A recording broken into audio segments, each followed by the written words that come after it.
নমস্কাৰ, মোৰ নাম শ্ৰী সুলেধৰ গগৈ। মোৰ ঘৰ তৰাণী ২ নং। টেঙানী বৃহত্তৰ টেঙানী অঞ্চলত সূত্ৰধাৰ নৃত্য, কৃষ্ণ নৃত্য, বৰগীত যথেষ্ট অসুবিধা হোৱাৰ বাবে আমাক নিমন্ত্ৰণ দিলে। আমি আহি এই বৰগীত আৰু সত্ৰীয়া নৃত্যৰ ধাৰাৰ মাজত সোমাই এইকণ অকণমান আগবঢ়াবলৈ চেষ্টা কৰিছোঁ। তাৰে আপুনি সাক্ষাতত দেখিছে ছাত্ৰ ছাত্ৰীসকল আছে।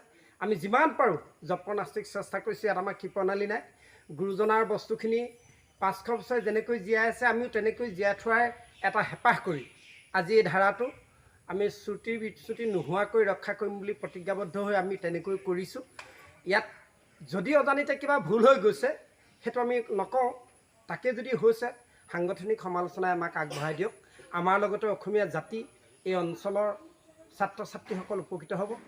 এয়া আমাৰ লক্ষ্য আৰু উদ্দেশ্য। ইয়াকে ক'লোঁ। নমস্কাৰ। হয়, নমস্কাৰ। আমি টেঙানী শ্ৰী শ্ৰী শংকৰদেৱৰ গুৰুজনাৰ আদৰ্শকে আগবঢ়াই আমি টেঙানী ২৬ঘৰীয়া নামঘৰত আমি 10 দিনীয়াকৈ কৰ্মশালা অনুষ্ঠিত কৰিছোঁ। বৰগীত আৰু লগতে সূত্ৰ নৃত্য, কৃষ্ণ নৃত্য আদি কৰি আমি 10 দিনীয়াকৈ কৰ্মশালাভাগ আয়োজন কৰিছোঁ।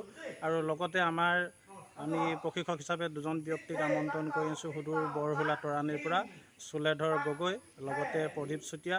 তেখেতসকলে আহি আমাৰ কণ ছাত্ৰ ছাত্ৰীসকলক আমাক খুব সুন্দৰভাৱে তেখেতসকলে তেওঁলোকৰ যি আদৰ্শ, সেই আদৰ্শ এই ছাত্ৰ ছাত্ৰীৰ আগত দাঙি ধৰিছে।